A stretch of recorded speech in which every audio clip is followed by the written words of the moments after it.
Hey everyone, and welcome to This Explainer. Today we're diving into what is literally a high-stakes daily balancing act for gas utilities. We're going to take a serious documentary-style look into a tension that honestly affects millions of homes every single day. On one side, you have the absolute necessity of delivering natural gas safely and reliably. But on the other side, you've got the growing crisis of keeping utility bills affordable, especially for economically vulnerable populations. So let's just get right into it. The central tension we're unpacking today really boils down to one question. How exactly do you balance explosive safety risks with affordable monthly bills? Think about it. Gas utilities operate these massive, sprawling networks of aging pipelines. Managing the risks, like preventing gas leaks that could lead to catastrophic fires, explosions, or greenhouse gas emissions, requires huge, expensive upgrades. But here's the catch. When the cost of that infrastructure inevitably gets passed down, it crashes head-on into the daily cost of living for everyday people. To really wrap our heads around how this works, we first need to understand the playing field. In regulated markets, a gas utility operates as a regulated monopoly. Basically, they're granted full exclusive control over the distribution and sale of natural gas in a specific area. But because there's absolutely no free market competition to keep prices in check, they can't just dictate whatever prices they want. A regulator actually has to approve the rates these utilities charge to prevent them from abusing that monopoly position. So the regulator essentially holds the keys to the utility's entire financial performance. And this right here is the ultimate tightrope. You've got safe and reliable infrastructure on one hand, meaning constant pipeline replacements, regular inspections, emergency preparedness, all the stuff needed to prevent catastrophic explosions. And that is incredibly expensive. But passing those necessary upgrade costs directly onto consumers, that completely collides with low-cost customer affordability. From the customer's perspective, energy affordability is notoriously tough to balance because it fundamentally conflicts with those safety-driven objectives. Moving on to Section 1, the affordability crisis and the human cost. So the really crucial thing to grasp here is that affordability isn't just a number printed on a piece of paper. The true equation for affordability is the net cost of the energy bill plus the underlying economics of that specific customer. Just think about your own winter heating bills for a second. A rate increase that might be a minor inconvenience for one household can literally be devastating to another. Affordability is deeply tethered to the actual economic reality of the people living right there in the utility's service territory. And honestly, a utility's direct control only goes so far. There are massive external factors that heavily dictate whether a family can actually afford to heat their home. We're talking about things like geography, severe winter storms, and the overall climate, which dictate just how much gas a customer actually needs to survive. But it also includes the median household income, local poverty rates, and employment rates of that specific territory. Utilities are actually required to understand and publicly discuss how these external realities impact their customers' ability to pay. Which brings us to a very specific and, frankly, pretty stark number, IFGU 240A.3. Now, I know it just looks like a random string of letters and numbers, but it's a sustainability accounting metric code, and it represents the real human toll of the affordability crisis.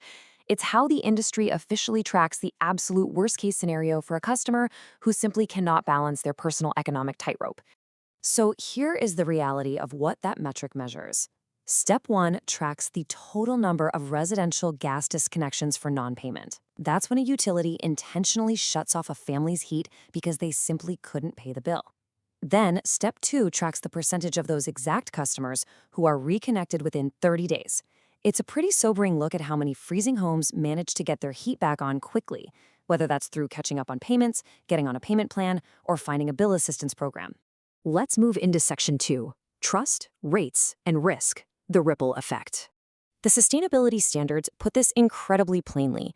They say, ensuring utility bills remain affordable is crucial for utilities in building trust with regulators and customers. Now, trust might be an intangible asset, but make no mistake, it is a massive value driver. It's something that's analyzed super closely by investors, because without that trust, the entire business model starts to crack. So here's the domino effect of what happens when that trust evaporates. When bills get too high, utilities face these cascading business risks. Regulators, who are, of course, responding to the public struggle, may completely lose trust in the utility. This leads to denied rate requests or cost recovery uncertainty, meaning the utility might not even be allowed to recoup the millions they spent making the pipeline safe in the first place. And finally, all of this leads to customer migration to alternative energy sources. Let me give you a really concrete example of that migration threat. If a utility ineffectively manages affordability, A major risk is that their massive industrial customers might just abandon the utilities grid altogether to escape escalating costs. They might opt to pursue alternatives, like building their own combined heat and power systems. And when those massive industrial clients leave, well, those huge infrastructure costs are now spread across fewer and often mostly residential customers, making affordability even worse for the people left behind. All right, Section 3, tracking the balance, the metrics. Now, you might be wondering how investors keep tabs on this. Transparency is actually mandated by frameworks like the SASB standards, which are now under the stewardship of the International Sustainability Standards Board, or ISSB. These standards dictate exactly how gas utilities and distributors have to report these sustainability-related risks, like energy affordability and infrastructure integrity. It ensures that investors can see exactly how a utility is managing these constantly competing priorities. Because of this, utilities can't just hide behind one blanket average rate to make themselves look good. They have to rigorously break down and report their average retail gas rate completely separately for distinct customer bases. That means residential, commercial, industrial, and a fourth category called transportation services only. This setup ensures full transparency across the entire economic spectrum of their customer base. Actually, let me just quickly clarify that last category, transportation services only. This one applies primarily to deregulated markets. In those markets, customers actually have a choice of which company to buy their gas from. So the utility in this scenario basically just acts as a common carrier. They just move the gas through their system for a fixed fee on behalf of an outside supplier who's selling to a customer inside the grid. But even here, those fees have to be meticulously tracked and reported.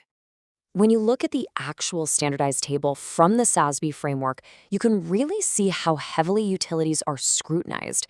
Right under the energy affordability topic, they are absolutely required to provide quantitative, hard data on their rates and those disconnection numbers, alongside some pretty deep analysis. Because, let's face it, numbers alone aren't enough, right? The standards mandate required qualitative discussions too. Utilities have to formally describe the external factors causing significant changes in affordability.